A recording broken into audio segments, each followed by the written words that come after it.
असलामुअलैकुम दोस्तों, की हाल है तुहाडा। उम्मीद है तुसी सारे ठीक होवोगे। अज 12 अप्रैल का दिन है तो इटली समेत पूरी दुनिया दे विच क्रिश्चियन ईस्टर मना रहे हैं। तो अज दी तुहानूं इस वीडियो दे विच मैं वहावांगा कि करोना वायरस दे हुंदियां क्रिश्चियन जिहड़े ने ये जिहड़े इटालियन लोग ने वो ईस्टर किस तरह मना रहे हैं, घरों बाहर निकलते ने पे या नहीं निकलते पे है। तुहानूं मैं सारा मैं थल्ले जाके वहावांगा। इस टाइम मैं अपने घर की बालकनी च खलो के वीडियो बना रहा वां तो मैं थल्ले जाके ना बाकी तुहानूं वहाना वां कि लोग किस तरह अपना ईद मना रहे हैं। दोस्तों मैं थल्ले आ गया वां तो हुण मैं घरों बाहर निकलन लगा वां तो तुहानूं मैं सारा कुछ वहाना अज कि इन्हां दी ईद तो किस तरह मना रहे हैं। तो यह साडी गली है, देखो कोई बंदा नहीं निकलिया बाहर, देखो कोई बंदा नहीं है, सारे घरां च ने। चर्च भी बंद ने, सारा कुछ बंद है।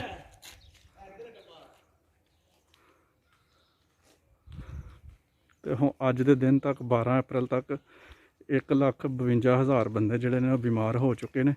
तो जिहदे विचों 20,000 जिहड़े बंदे ने ना वो मर चुके हैं। तो जिन्ना हो सके पाकिस्तानी परहेज़ करो, एहतियात करो। एहतियात तो इलावा इसका कोई हल नहीं है। वीडियो बनाने का भी मकसद सिर्फ यही है कि इन्हां दी जिंज साडी ईद हुंदी है इंज ही इन्हां दा यह त्यौहार है ईस्टर। तो इन्हां दी ईद होने के बावजूद लोग घरों नहीं निकलते पे है, अंदरां च ने, चर्च भी बंद ने। तो एहतियात करते पे ने।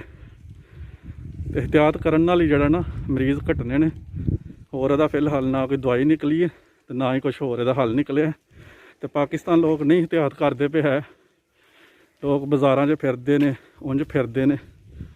तो लिहाजा गुजारिश यही है कि एहतियात करो जिन्नी हो सकती है। तो तुहानूं मैं असी बाहर निकल नहीं सकते, गंद नहीं जिहड़ा हुंदा घर दा कचरा वो एक छापर फड़िया दा वो सुट्टन दे बहाने आए हैं, क्योंकि निकल नहीं सकते असीं घरों बाहर।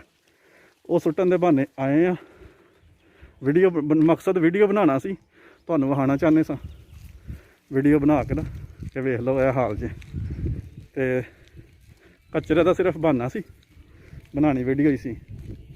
तो वेख लो रोड जिहड़ा बिल्कुल खाली है, कोई बंदा बशर नहीं है।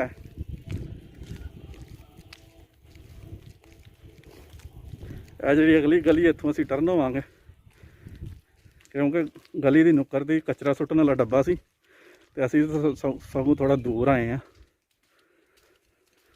तो वेख लो जी कोई बंदा नहीं लभदा पिया है।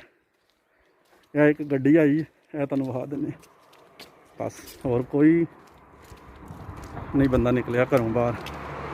हालांकि नॉर्मल इन्हां दिनां दे विच यह लोग जिहड़े ने बड़ा अच्छा अपना त्यौहार मनाते ने। गोश्त ग्रिल करते हैं, पूरा पूरा बकरा जिहड़ा ना ग्रिल करते हैं अपने घरां दे जिहड़े गार्डन वगैरह ने उत्थे रख के, जिस तरह गार्डन है इस तरह। तो अज लोग डरे हुए ने इन्ने क। तो मैं अपने आले दुआले जिन्ने भी घर ने मैं किसी नूं ग्रिल करदियां भी नहीं वेखिया है। तो ना कोई बंदा बाहर निकलिया। ईद इस तरह ही इन्हां दी गुजर गई है। तो अगों साडी भी ईद आने वाली है।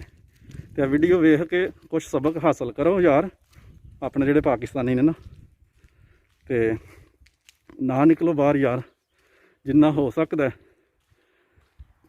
उन्ना परहेज़ कर लवो, तां ही कंट्रोल होना। जो मैडिसन बन गई फिर अल्लाह खैर करे सारा कुछ ठीक हो जाएगा। जिन्नी देर तक मैडिसन नहीं बनी उन्नी देर तक सानू को अपने आप नूं जिहड़ा ना महदूद रखना चाहिए। तो वीडियो तुहानूं कैसी लगी है थल्ले कमेंट्स करके ज़रूर दस्सिओ। उदों तक अल्लाह हाफिज़।